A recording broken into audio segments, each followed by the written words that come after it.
நாம் கர்த்தருடைய வார்த்தைக்கு செல்வோம். எல்லாரும் ஓசியா தீர்க்கதரிசி புஸ்தகம் 2வது அதிகாரம் 18வது வசனத்திலிருந்து வாசிப்போம். எடுத்துக்கொள்வோம். ஓசியா தீர்க்கதரிசி புஸ்தகம் 2வது அதிகாரம் 18வது வசனத்திலிருந்து நான் வாசிக்கிறேன். 18 23 வரைக்கும். அக்காலத்தில் நான் உங்களுக்காக காட்டு மிருகங்களோடும் ஆகாயத்து பறவைகளோடும் பூமியிலே ஊரும் பிராணிகளோடும் ஒரு உடன்படிக்கை பண்ணி வில்லையும் பட்டயத்தையும் யுத்தத்தையும் தேசத்தில் இராதபடிக்கு முடித்து அவர்களை சுகமாய் படுத்து கொண்டிருக்க பண்ணுவேன். நித்திய விவாகத்துக்கு உன்னை எனக்கு நியமித்துக் கொள்வேன். நீதியும் நியாயமும் கிருபையும் முழுக்க இரக்கமுமாய் உன்னை எனக்கு நியமித்துக் கொள்வேன். உண்மையாய் உன்னை எனக்கு நியமித்துக் கொள்வேன். நீ கர்த்தரை அறிந்து கொள்வாய்.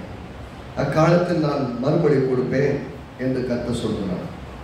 நான் வானங்களுக்கு மறுபடி கொடுப்பேன், அவைகள் பூமிக்கு மறுபடி கொடுக்கும். பூமி தானியத்துக்கும் திராட்சரசத்துக்கும் என்னைக்கும் மறுபடி கொடுக்கும். இவைகள் இஸ்ரவேலுக்கும் மறுபடி கொடுக்கும். நான் அவளை எனக்கென்று பூமியிலே விதைத்து இரக்கம் பெறாதிருந்தவர்களுக்கு இறங்குவேன். என் ஜனமில்லாதிருந்தவர்களை நோக்கி நீ என் ஜனம் என்று சொல்லுவேன். அவர்கள் என் தேவனே என்பார்கள். பாருங்க, போன வார்த்தை பார்க்க ஆரம்பிச்சோம். அதாவது கர்த்தர் ஒரு விதமான வாக்கு தத்துவத்தை பண்ணுறாங்க. எங்கிருந்து இதை பார்த்துட்டு வரோம்னு சொன்னால் எசேக்கியேல் தீர்க்கதரிசன புஸ்தகம் 36வது அதிகாரத்திலிருந்து இதை பார்த்துட்டு வரோம். எங்கே நம்ம ஆரம்பித்தோம்னு சொன்னால் எசேக்கியேல் 36வது அதிகாரத்தில் 1 வசனம், இதோ நான் உங்கள் பட்சத்தில் இருந்து உங்களை கண்ணோக்குவேன், நீங்கள் பண்படுத்தப்பட்டு விதைக்கப்படுவீர்கள். என்ன சொல்லுது? நான் உங்கள் பக்கத்தில் இருப்பேன், உங்களை பார்த்து கவனிச்சுக்குவேன், உங்களை பண்படுத்தி மீண்டும் விதைப்பேன் அப்படிங்கிறது. நம்மளை ஒரு விதை மாதிரி பார்க்குறேன், சரிங்களா? அந்த விதை மாதிரி பார்க்குற விஷயத்துல தான் இங்கே ஓசியால 2வது அதிகாரத்தில் கடைசி வசனம் 23வது வசனத்தை பார்த்தோம். என்ன சொல்றாரு? நான் அவளை எனக்கென்று பூமியிலே விதைத்து, எனக்கென்று பூமியில விதைப்பேன். இரக்கம் பெறாதிருந்தவர்களுக்கு இறங்குவேன். என் ஜனமல்லாதிருந்தவர்களை நோக்கி நீ என் ஜனம் என்று சொல்லுவேன். அவர்கள் என் தேவனே என்பார்கள். என்னமா? இதுவரைக்கும் தேவனை அறியாதவர்கள் அறிந்து கொள்வார்கள். நல்லா கவனிச்சு பாருங்க. இதனுடைய தொடர்ச்சியாக தான் அதை பார்த்துட்டு வந்துட்டு இருக்கோம். அதை சொல்லப்பட்ட வாக்குகள் உங்களை எப்படி ப்ரிப்பேர் பண்ணி, அதாவது இந்த வருஷம் வாய்ப்புகளின் ஆண்டு, நமக்கு நிறைய ஆப்பர்ச்சுனிட்டிஸை கற்றுக் கொடுக்குறாரு. அது முதல் ஆப்பர்ச்சுனிட்டி என்னன்னா, நம்மளை ஒரு இடத்தை அடையணும். ஃபர்ஸ்ட் நாம ரெடியாக இருக்கணும். நாம் ஆயத்தம் பண்ணலாம், எதையும் போய் அடைய முடியாது. நம்ம எழுந்திரிச்சு போகலைன்னா ஒரு இடத்துக்கு போய் சேர முடியாது. மனசுலேயே உட்காந்துட்டு அமெரிக்காவில் போய் சுற்ற முடியுமா? எங்கே உட்காந்துட்டு அமெரிக்கா சுற்ற முடியாது. எங்கே பண்ணணும்? போகணும். பிரயாணப்பட்டு போனால் மட்டும்தான் ஒரு இடத்தை அடைய முடியும். ஆக வாழ்க்கையில் சில காரியங்களை அடைவதற்காக கர்த்தர் பண்ணுற முதல்ல அந்நிய தேசத்தில் அடிமைகளாய் கிடக்கிற இஸ்ரவேல் ஜனங்களுக்கு சொல்றாரு, நான் பழையபடி நான் உன்னை எல்லாத்துக்கும் திரும்ப ரெஸ்டோர் பண்ணுவேன். அப்படி நான் திரும்ப பழையபடி ஒரு வாழ்க்கையை நான் சீரமைத்து கட்டும்போது மாதிரி அருமையாக சொல்றாரு பாருங்க. அக்காலத்தில் அப்படின்னா என்னைக்கு உன்னை மறுபடியும் நான் விதைத்து ஒரு வாழ்க்கை ஏற்படுத்துறேன்னா, அப்போ 18வது அக்காலத்தில் நான் அவர்களுக்கு காட்டு மிருகங்களோடு ஆகாயத்து பறவைகளோடு பூமியில் ஊர் பிராணிகளோடு ஒரு உடன்படிக்கை பண்றேன். அதான் நமக்காக எல்லா உயிரினங்களோடு கூட உடன்படிக்கை பண்றோம். யோசிச்சு பாருங்க, நாம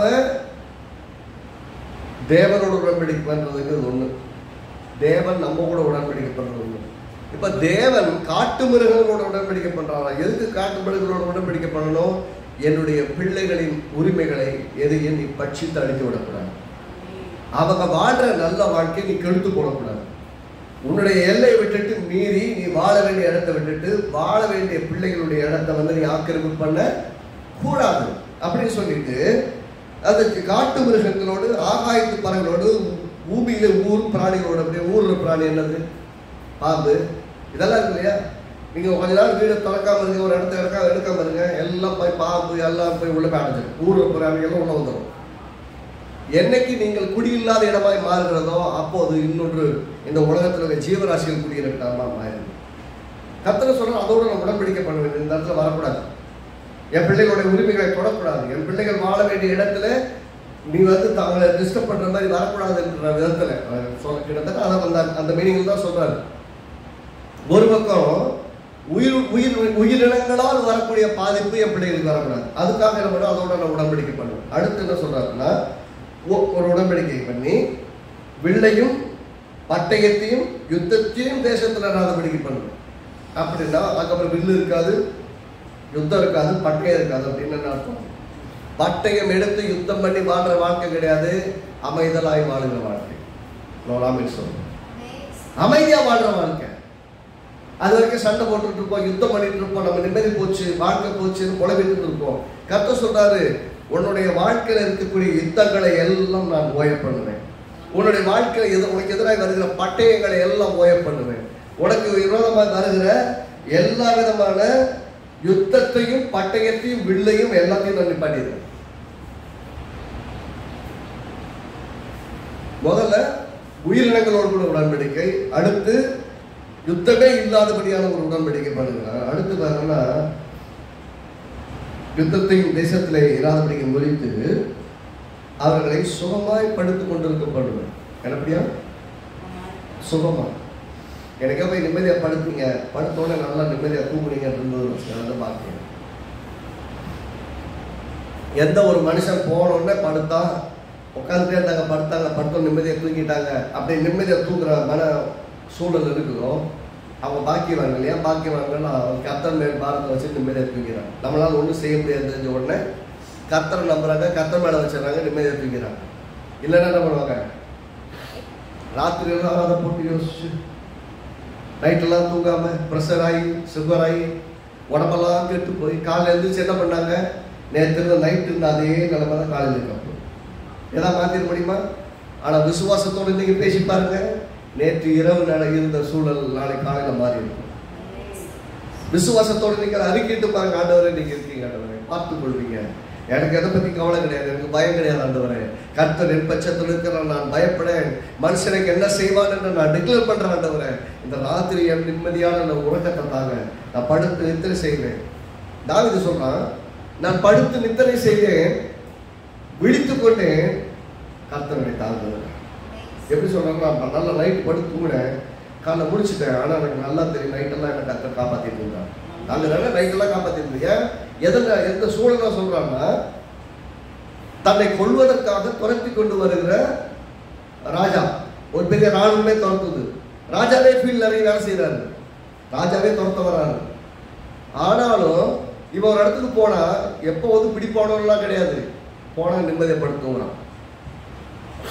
அதனாலதான் சொல்றான், நான் படுத்து நித்திரை செய்வேன், விழித்துக்கொண்டேன், இப்ப முடிச்சுட்டேன், நல்லா பார்க்குது, என்ன தெரியுது, கர்த்தரை காப்பாற்றிட்டு இருக்கிறார், கர்த்தரை தாங்குகிறார். நம்மளால தேவனுடைய அந்த பாதுகாப்பை உணர முடியுதா? நமக்கு இருக்க யுத்தத்தை பத்தி பேசுறோம், பிரச்சனைகளை பத்தி பேசுறோம், போராட்டங்களை பத்தி பேசுறோம், வேதனைகளை பத்தி பேசுறோம், நமக்கு எதிராக மக்கள் என்னெல்லாம் செய்யறாங்கிறத பத்தி பேசுறோமே, நமக்காக தேவன் என்ன செய்து கொண்டிருக்கிறார் என்பதை பார்க்க முடியுதா, பேச முடியுதா? இந்த வசனத்தை பாருங்க, நான் உங்களுக்காக எல்லா ஜீவராசிகளோடு உடன்படிக்கை பண்ணுவேன், வில்லையும் யுத்தத்தையும் பட்டயத்தையும் உன் தேசத்தில் இராதபடிக்கு முறித்து போடுவேன், உடனே உடச்சு போடுவேன். அப்படின்னு என்ன அர்த்தம், உனக்கு விரோதமாய் ஒரு யுத்தமே நடக்காதபடிக்கு முடித்து போடுவேன், நீ சுகமாய் படுத்துக் கொள்வாய். இது எத்தனை பேர் விசுவாசித்து உள்ளத்தில் வைக்க முடியும், வச்சு விசுவாசம் கூட சொல்ல முடியும், நான் படுத்து இத்தனை செய்தேன், விழித்துக் கொண்டேன், கர்த்தரை தாங்குகிறார். என்னைக்கு அப்படி ஒரு டிக்ளரேஷன் உங்களால பண்ண முடியுதோ நீங்கள் விசுவாசிக்க ஆரம்பிச்சிருக்கீங்க. நீ விசுவாசித்தா கர்த்தர் என்ன தாங்குறாரு விஷயத்தை கரெக்டா பேசுவீங்க. என்னைக்கு நீங்க விசுவாசிக்கலையோ உங்க வாயிலிருந்து வர்ற வார்த்தையெல்லாம் எதிர்மறையா தான். நான் என்ன சொல்றேன்னா, வாழ்க்கையில ரியலா நடந்துட்டு இருக்கிற விஷயங்களை பேசுறதுல ஒரு பலனும் கிடைக்க போறது. ஆனா நடந்து கொண்டிருக்கிற விஷயங்கள் மத்தியிலே, பிரச்சனைகள் மத்தியிலே, போராட்டங்கள் மத்தியிலே கர்த்தர் எனக்காக என்ன செய்து கொண்டிருக்கிறார் அப்படின்னு பேசுங்க. அந்த யுத்தத்தையே மாற்றி போடும், அந்த சூழ்நிலையை மாற்றி போடும், அந்த இல்லாமையே மாற்றி போடும், அந்த கடனையே மாற்றி போடும், அந்த நெருக்கத்தையே மாற்றி போடும், எல்லாத்தையும் ஒன்றும் இல்லாமல் நீக்கி விடுவார். நீங்க எதை பார்த்து பயந்தீங்களோ அது இல்லவே இல்லைங்கிற மாதிரி ஆக்கிடுவார். அப்படின்னா கர்த்தரை நம்பும் போது மட்டும்தான் நம்ம சாத்தியம். கர்த்தரை விசுவாசமாய் பேசும்போது மட்டும்தான் சாத்தியமா இருக்கும். அப்படி சொல்லியிருக்க சொல்றாரு 21 அக்காலத்திலே நான் மறுமொழி கொடுப்பேன். முதல்ல ஒரு பக்கத்துல யுத்தம், பிரச்சனை, உங்களை அழிக்கக்கூடியவைகள் உண்டு. முதல்ல உங்களை அழிக்கக்கூடியவர்களை டீல் பண்றார். நல்லா கவனிச்சுக்கணும்.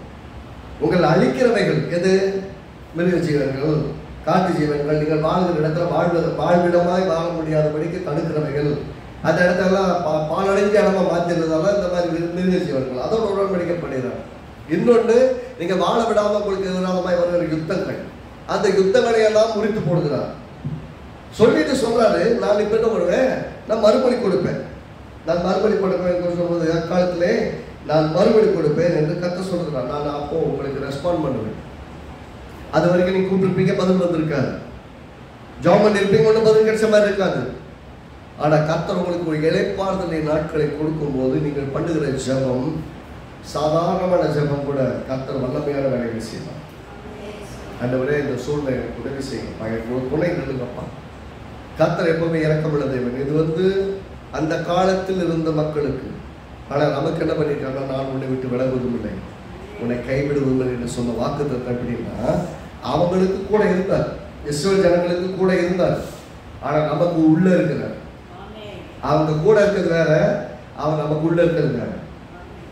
இப்ப ஆவியானவர் நமக்குள்ள வாசம் பண்ணுகிறார், தேவனே வாழ்றார். அப்படின்னா அவர்களுக்கு இல்லாத இன்னொரு மேன்மையான காரியம் நமக்கு நடந்திருக்கிறது.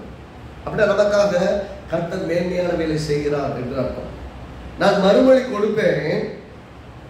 23 அக்காலத்தில் நான் மறுமொழி கொடுப்பேன் என்று கர்த்தர் சொல்லுகிறான். பதில் கொடுப்பேன். பதில் கொடுப்பது எப்படிப்பட்ட பதிலாக இருக்கும்? நான் வானங்களுக்கு மறுமொழி கொடுப்பேன். உனக்கு பதில் கொடுப்பேன், வானத்துக்கு பதில் கொடுப்பேன். உனக்கு பதில் கொடுப்பேன் என்ன அர்த்தம்னா, உன் வாழ்க்கையில இருந்த எல்லா யுத்தங்களையும் போய் பண்ணுவேன். உங்களை அழிக்கிற, வாழ விடாமல் தடுக்கிற, ஒரு வாழ்விடங்களை கெடுத்து போடுகிற எல்லா ஜீவராசிகளும் நீக்கி போடுவேன். இந்த ரெண்டு நடக்கும் போது கர்த்தர் பண்ற வானங்களோடு பேசுகிறான். எதுக்கு வானத்தோடு பேசுறாரு? நல்ல மழையை பூமியில் வருவிக்கும்படி, நல்ல நீர் வளத்தை உண்டாக்கும்படிக்கு சொல்றது பாருங்க. நான் வானங்களுக்கு மறுமொழி கொடுப்பேன், அவை பூமிக்கு மறுமொழி கொடுக்கும். பூமி தானியத்தையும் திராட்சரசத்துக்கும் எண்ணெய்க்கும் மறுமொழி கொடுக்கும்.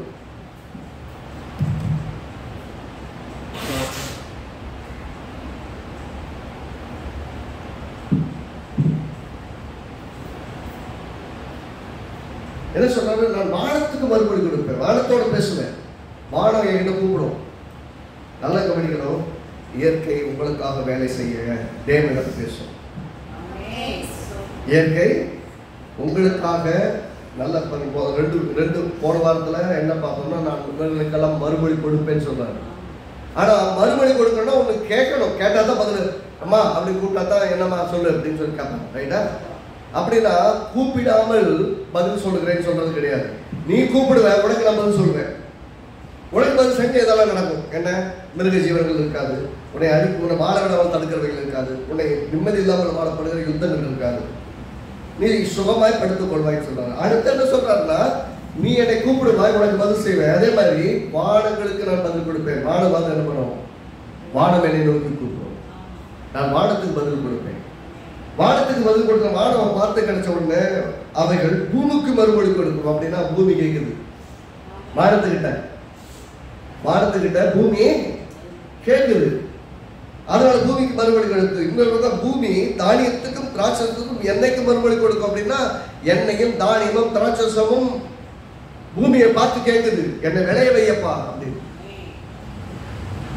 என்னை விளைய விடு, என் பிள்ளைய நான் போஷிக்கணும். பதில் கொடுக்கும்.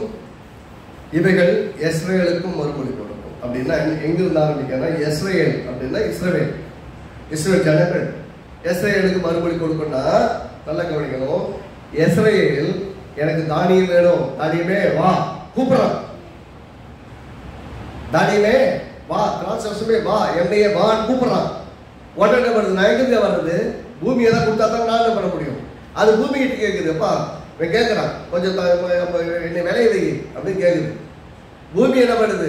எப்பா நீ மழை வரணும், வானத்துல தான் வந்தா தான் என்னால செய்ய முடியும், இந்த விளைச்சலை உண்டாக்க முடியும்னு பூமி வானத்தை பார்த்து கேட்குது.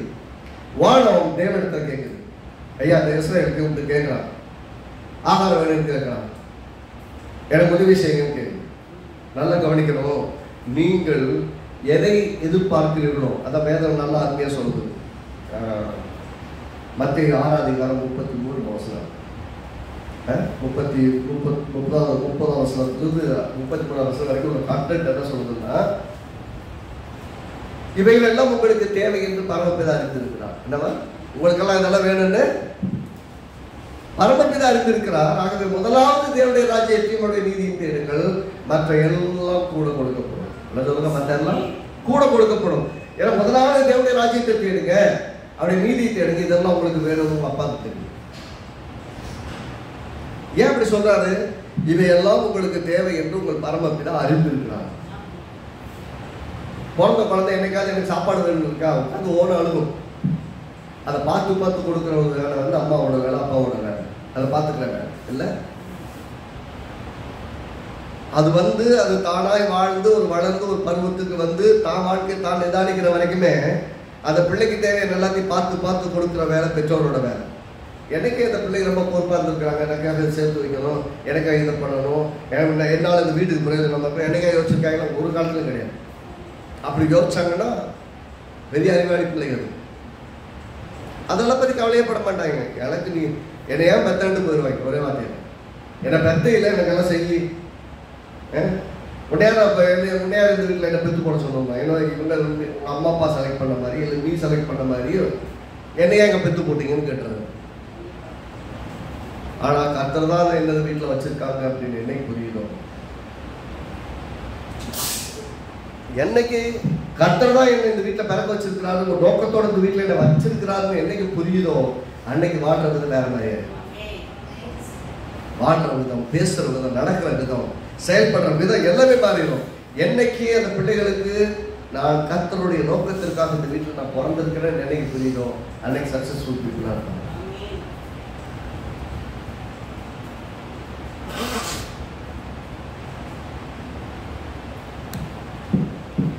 ஸோ ஒரு சக்சஸ்ஃபுல்லான வாழ்க்கைக்கு முன்னாடி என்ன செய்கிறோம் ரொம்ப ரொம்ப முக்கியம்.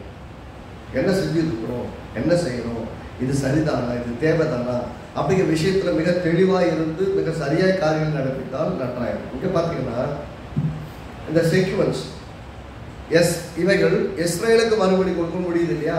கரெக்டாக பார்த்தீங்கன்னா இப்படி இருந்து இப்படி வருது, ஆனால் இப்படி இருந்து அப்படி போயிருக்கணும். வசனத்தினுடைய 22வது வசனத்தை கடைசியிலிருந்து இப்படி அப்போர்டா போயிருக்கணும். அது இப்படி ரிட்டர்ன்ல சொல்லியிருக்கு. என்ன செஞ்சிருக்கணும்?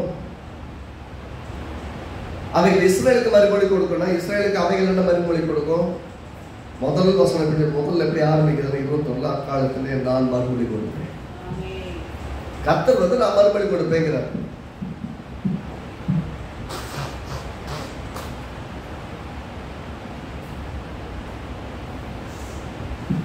சாரி, கர்த்தர் வந்து நான் மறுமொழி கொடுப்பேன். யாருக்கு மறுமொழி கொடுப்பேன்? இஸ்ரேலுக்கு மறுமொழி கொடுப்பேன். இஸ்ரேலுக்கு மறுமொழி கொடுக்கறது எப்படி மறுமொழி கொடுக்கறது? இஸ்ரேலுக்கு வந்து என்ன வேணும்? தானியம் வேணும், திராட்சை ரசம் வேணும் வாழ்றதுக்கு. அவைகள் இவன் கேட்கிறான். கேட்டதுக்கு இது ரெஸ்பாண்ட் பண்றதுக்காக மேல மேல மேல மேல அடுத்தடுத்து கேட்குது. இவன் தானியத்தை பார்த்து கேட்கிறான், தானியம் பூமியை பார்த்து கேட்குது, பூமி வானத்தை பார்த்து கேட்குது, வானம் கர்த்தரை பார்த்து கேட்குது. அப்ப கர்த்தர் வானத்துக்கு மறுமொழி கொடுக்கிறாரு. வானம் மறுமொழி பெற்ற உடனே வானம் பூமியில மழையை பெய்கிறது, பூமிக்கு நல்ல சீதோஷ்ண நிலையை கொடுக்கிறது, பூமி எண்ணெயை தானியத்தை திராட்சை ரசத்தை விளைவிக்கிறது. அந்த விளைச்சல் உண்டாகும் போது இஸ்ரேல் கேட்ட அந்த தானியம் அவனுக்கு கிடைக்கிறது, திராட்சை ரசம் கிடைக்கிறது, எண்ணெய் கிடைக்கிறது. அப்படின்னா எல்லா விதத்திலும் நீங்க பாத்தீங்கன்னா நீங்கள் கேட்கிற ஒவ்வொன்றுக்கும் நம்முடைய தேவனாகிய கர்த்தர் பதில் அளிக்கிறார். நல்லா புரிந்து கொள்ளணும். நான் கேட்டா கர்த்தர் அப்படி விட்டுட்டு போயிடறான்னு கிடையாது. ஏன்னா நீங்கள் தேவனுடைய பிள்ளை, தேவனுக்கு சொந்த சம்பத்துகள். நீங்க கேட்டா அவர் இல்லைன்னா சொல்றது கிடையாது. அப்படின்னு எங்க பிரச்சனை? நல்லா கவனிக்கணும். நீங்கள் கேட்காமல் எதுவும் தானாய் நடக்காது. புரிஞ்சுக்க வேண்டிய விஷயங்கள் நல்லா புரிஞ்சுக்கோங்க. நீங்கள் ஒன்றை கேட்காவிட்டால் உங்களுக்கு பதில் வராது. நீங்க உன்னை கேட்கலன்னா பதில் வராது. அவங்களே பார்த்து புரிஞ்சு தர மாட்டாங்களா அப்படின்னீங்கன்னா ஏமாந்துறீங்கன்னா, அவங்களே பார்த்து புரிஞ்செல்லாம் தர மாட்டாங்க. நீங்க அமைதியா இருக்கீங்கன்னா சரி உங்களுக்கு எல்லாம் இருக்குன்னு நினைச்சிட்டு இருப்பாங்க. உங்க பிரச்சனையை சொல்லணும்னா தெரியாது, ஆனா கர்த்தருக்கு எல்லாம் தெரியும். நல்லா புரிஞ்சுக்கணும், கர்த்தருக்கு எல்லாம் தெரியும். ஆனால் நீங்க கேட்காமல் எதையும் உங்களுக்கு தர மாட்டாங்க. நல்லா பாருங்க, இயேசு எங்கெல்லாம் அற்புதங்களை செஞ்சாரோ அங்கெல்லாம் போய் பாருங்க, அங்கெல்லாம் அந்தந்த இடத்துல எல்லாம் போய் பாருங்க. பிச்சைக்காரன் கண்ணு தெரியாத கூட பத்துமை கதறுகிறான் அப்படின்னு பைபிள்ல சொல்லு. அவன் கண்ணு தெரியாது கதறினான்னு சொல்லு. அவன் மாற்றுத்திறனாளியா இருந்தாலும் என்ன பண்றான்? தாவீதின் குமாரனை எனக்கு இறங்கும் என்று சொல்லி கத்துறான். கத்துற உடனே கூட்டுவான்னு சொல்றாரு. வந்த உடனே அவன் என்ன கேட்கிறான்? நான் உனக்கு என்ன செய்கிறேன்? இவர் கடவுள் தானே, வானத்திலிருந்து இறங்கி வந்த தேவகுமாரன் தானே, இவருக்கு அவனுக்கு என்ன வேணும்னு தெரியாதா? அவனுக்கு தெரியும். ஆனாலும் அவரிடத்துல வந்து உனக்கு என்ன வேணும்னு கேட்கும் போது எனக்கு என்ன வேணும்னு கேட்க தெரியும். கேட்டால் கேட்டதை பெற்றுக்கொள்ளும். கர்த்தருக்கு தெரியாது கிடையாது. ஆனா நீங்க இதை கேட்டால் அவர் எனக்கு தருவாரு நீங்க நம்புறீங்களா? கேள்வி என்னன்னா, கர்த்தருக்கு உங்கள் தேவை தெரியும், ஆனா கர்த்தரிடத்தில் நான் கேட்டால் எனக்கு இதை தருவார் அப்படிங்கிற நிச்சயம் உங்களுக்கு இருக்கா? அந்த நிச்சயம் இருந்தா நீங்க எப்படி கேட்பீங்க? கர்த்தாவே என் தேவை நீர் அறிந்திருக்கிறீர், எனக்கு நீங்கள் எல்லாம் நீர் செய்வீர் என்று நான் உங்களை நம்புகிறேன். எனக்காக நீர் அற்புதங்களை செய்வீர், எனக்காக வானங்களை கூட பூமியை கூட அவருடைய எல்லா சூழ்நிலை கூட எனக்காக நீர் மாற்றுவீர் என்று நான் உங்களை விசுவாசிக்கிறேன். கர்த்தர் எனக்காக எதையும் செய்ய வல்லவராய் இருக்கிறீர் என்று நான் விசுவாசிக்கிறேன். எனக்குடைய தேவைகளெல்லாம் நீர் அற்புதமாய் சந்திப்பீர் என்று நான் விசுவாசிக்கிறேன்.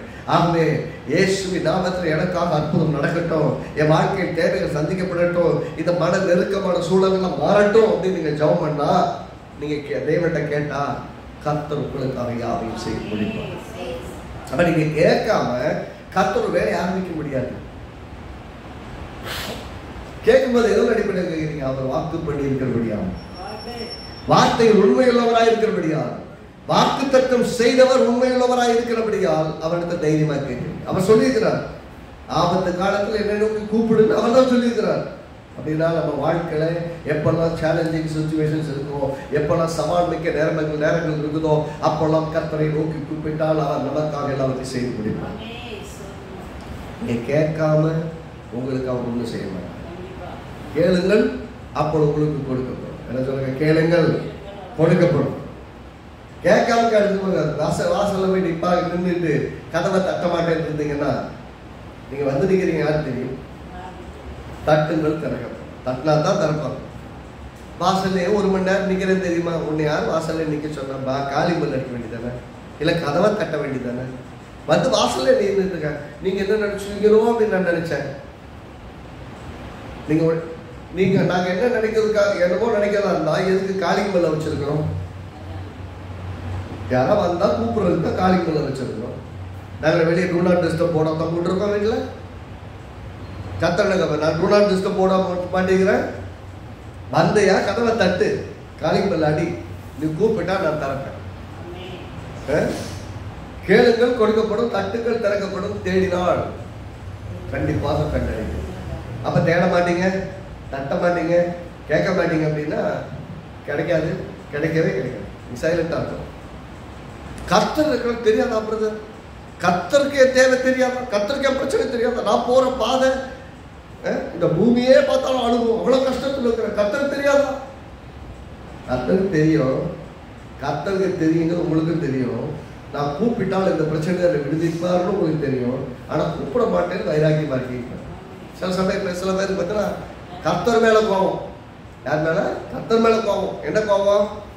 இவர் வந்து தாடிக்காரர் கண்டுக்காம இருக்கிறாரு, ஏசப்ப பேசாம கம்முன்னு உட்காந்துருக்காரு. என் பிரச்சனை, நான் அவ்வளவு கஷ்டத்துல இருக்கிறேன், வேதனை இருக்கிறேன், புலம்பிட்டு இருக்கிறேன். இந்த ஏசப்பா பாக்குறாரா இல்லையா? உன்னை யார் புலம்பிட்டு இருக்க சொன்னாரு? அவர் சொல்றாரு, வா என்கிட்ட கேளு, நான் உனக்கு செய்ய வைக்கிறேன். புலம்புவா சொன்னாரு? நீ நல்லா பாருங்களேன், எங்கெல்லாம் போய் போய் அலறிட்டு போய் நின்றாங்களோ அங்கெல்லாம் பார்த்து என்கிட்ட ஏன் பேசிட்டு போ.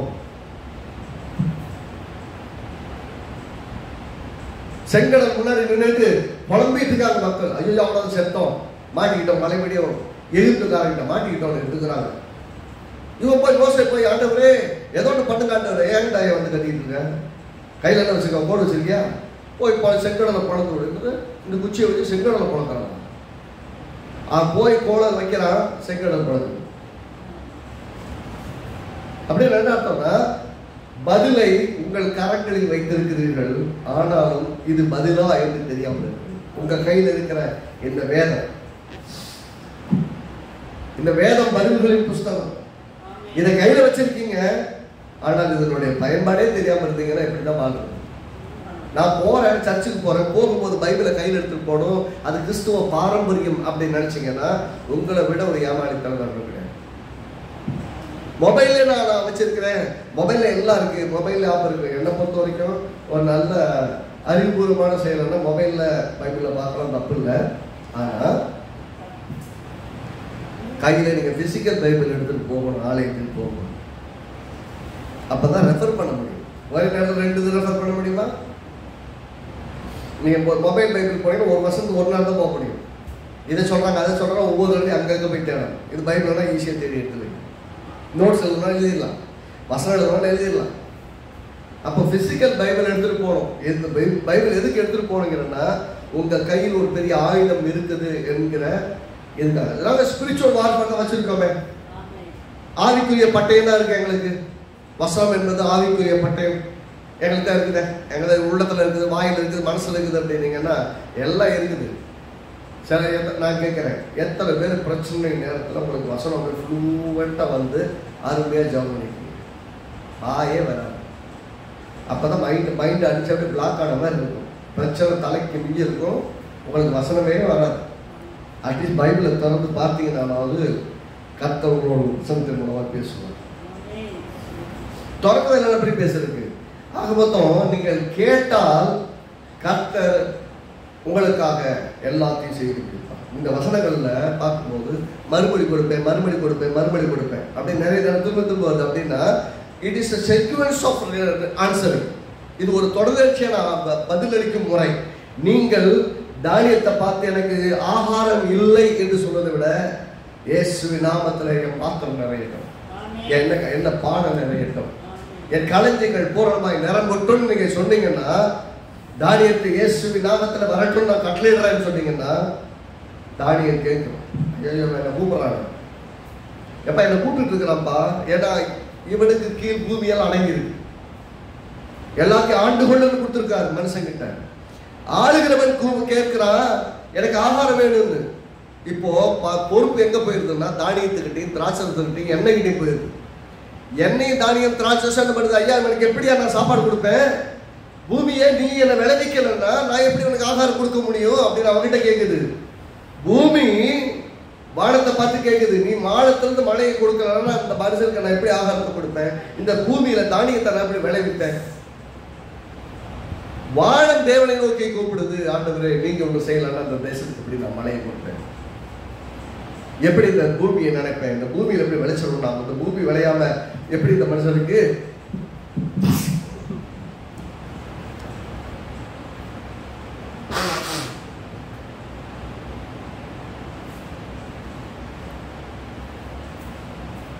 நீங்க மழையை கொடுக்கலன்னா, நீங்க மழையை கொடுக்கலன்னா இந்த மனுஷனுக்கு நான் எப்படி சாப்பாடு கொடுப்பேன், எப்படி பூமியை விளைவிப்பேன். கர்த்தர் சொல்றாரு, நான் உனக்கு மறுபடி கொடுப்பேன், உன்னுடைய கூந்தலுக்காக என்னோடு பேசுகிற இந்த இயற்கை இருக்குதே அந்த இயற்கைக்கும் நான் பதில் கொடுப்பேன். யோசிச்சு பாருங்க, ஒரு பக்கம் தேவனிடத்திலிருந்து மறுபடி, இன்னொரு பக்கம் உங்களுக்காக சிருஷ்டிக்கப்பட்ட எல்லாவற்றுக்கும் தேவனாகிய கர்த்தர் உங்களுக்காக மறுபடி கொடுத்து வைப்பான். நாம நினைக்கிறோம், நம்மளெல்லாம் யார் நினைப்பா, நம்மளை பத்தி யார் யோசிப்பா, நமக்கு யார் உதவி செய்ய போறா, நமக்காக என்ன நடக்க போகுது நீங்க யோசிச்சீங்கன்னா யோசிச்சு பாருங்க. இந்த 2 வசனம் ஓசியத்துக்கு 2ஆம் அதிகாரத்துல இந்த 18ஆம் வசனத்திலிருந்து 23ஆவது வசனத்து வரைக்கும் இருக்கிற அந்த விஷயம் உங்களுக்கு 21ஆம் வசனம் 22ஆம் வசனத்துக்குள்ள விஷயம் புரிஞ்சுதுன்னா ரொம்ப வாழ்க்கையே சூப்பரா இருக்கும். 18ஆம் வசனம் முக்கியம், அதுக்கப்புறம் 21லிருந்து 22 வரைக்கும், 21, 22.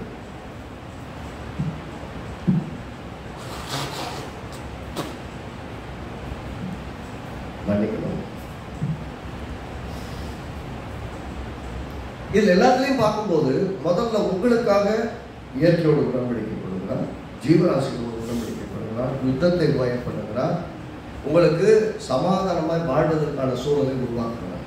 முதல்ல அடுத்து உங்களுக்கு தேவையான ஆகாரத்தை கொடுப்பதற்காக ஒரு தொடர்ந்தே சில வேலைகள் நடக்குது. நீங்க ஆகாரம் வேணுங்கிறீங்க, ஆகாரம் பூமியை பார்த்து பேசுது, பூமி வானத்தை பார்த்து பேசுது, வானம் தேவனிடம் பேசுது, தேவன் வானத்துக்கு மறுமொழி கொடுக்கிறார், பதில் கொடுக்கிறார், பதில் கொடுத்த உடனே பூமிக்கு மழை பெய்கிறது, பூமியில மழை விளைஞ்ச தானியத்தையும் திராட்சசத்தையும் எண்ணெய் விளைவிக்குது. அந்த காரியமெல்லாம் விளைஞ்ச உடனே திராட்சசம் விதைகள் விளைஞ்ச உடனே அது எண்ணெயாக, தானியமாக, ஆகாரமாக இஸ்ரவேலுக்கு வந்து கிடைக்கும். இதுல நல்லா பாத்தீங்கன்னா இஸ்ரவேல் என்கிற ஒரு மனிதன் ரொம்ப முக்கியமானவர். அதான் சொல்ல போனா நீங்களும் நானும் முக்கியமானவர்கள். நமக்காகத்தான் தேவன் இவ்வளவு வேலைகளை செய்யலாம். அப்ப நாம முக்கியமா இருக்கிறதுனாலதான் இவ்வளவு வேலை செய்யறாங்கன்னா இருக்கிறதுலே மிக ஆசீர்வாதமான மக்கள் நம்ம. அதனாலதான் நீங்க கர்த்தருடைய வசனங்களை புரிந்து கொள்ளும் போது ரொம்ப தெளிவா புரிந்து கொள்ளணும். கர்த்தர் எப்படி செயல்படுகிறார். ஏதோ இந்த வாரம் வந்தோம், ஏதோ கேட்டோம், ஏதோ யூடியூப்ல இந்த இதை கேட்டோம், சரி ஏதோ சொல்றாங்க அப்படின்ட்டு விட்டுட்டு போற விஷயம் கிடையாது. அதான் கர்த்தருடைய வசனத்தை கேட்கும்போது மிக கவனமாய் கேட்கணும். என்ன சொல்லப்படுகிறது, என்ன இதிலிருந்து நான் கற்றுக்கொள்ள போகிறேன், எந்த வெளிப்பாடை நான் பெற்றுக்கொள்ள போகிறேங்கிற விஷயத்துல நீங்க கவனமா இருந்தா சத்தியம் விளங்கிடுச்சுன்னா சத்தியத்தில் நீங்க சாதிக்கிறவங்களா இருக்கணும். சத்தியம் விளங்கலாம் நீங்க செய்யறது எதுவுமே உங்களுக்கு புரியாது, மற்றவங்களுக்கு பிரயோஜனம் இருக்காது. நான் சொல்றேன், இதன் அடிப்படையில் சொல்றேன், கர்த்தர் நீங்க கேட்காம உடனே ஆரம்பிக்க மாட்டார். நீங்க கேட்டால் உங்களுக்கு செவி கொடுப்பார். உங்களுக்கு மறுபடி கொடுக்குறது எப்படி, உங்களுக்காக எல்லா இயற்கையோடு உங்களுக்கு மறுபடி கொடுப்பார். உங்களுக்காக இயற்கையோடு உடன்படிக்கை பண்ணுவார், ஜீவராசிகளோடு உடன்படிக்கை பண்ணுவார், உங்களை கெடுத்துக்கிற அழிக்கிற போர்கள் யுத்தங்கள் எல்லாத்தையும் முறியப்படுவார்.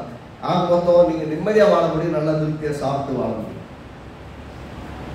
நீங்க சமாதானமாய் வாழ்வதற்கான எல்லாவற்றையும் தேவன் உறுதிப்படுத்துவார். அப்படி சொல்லிட்டு கடைசியில் குறித்து நான் அவனை எனக்கு என்று பூமியில் இருக்கிறேன். அப்போ உங்களை விதைக்கணும்னா உங்களுடைய அடிப்படை காரியங்களை எல்லாம் பார்க்காம உங்களை கொண்டு போய் இடத்த வைக்க முடியாது. உங்களை பார்க்கிறவங்க உங்கள் மூலமாய் தேவனை பார்க்கணும். எத்தனை பேர் இப்படி ஜெபம் பண்றீங்கன்னு தெரியல.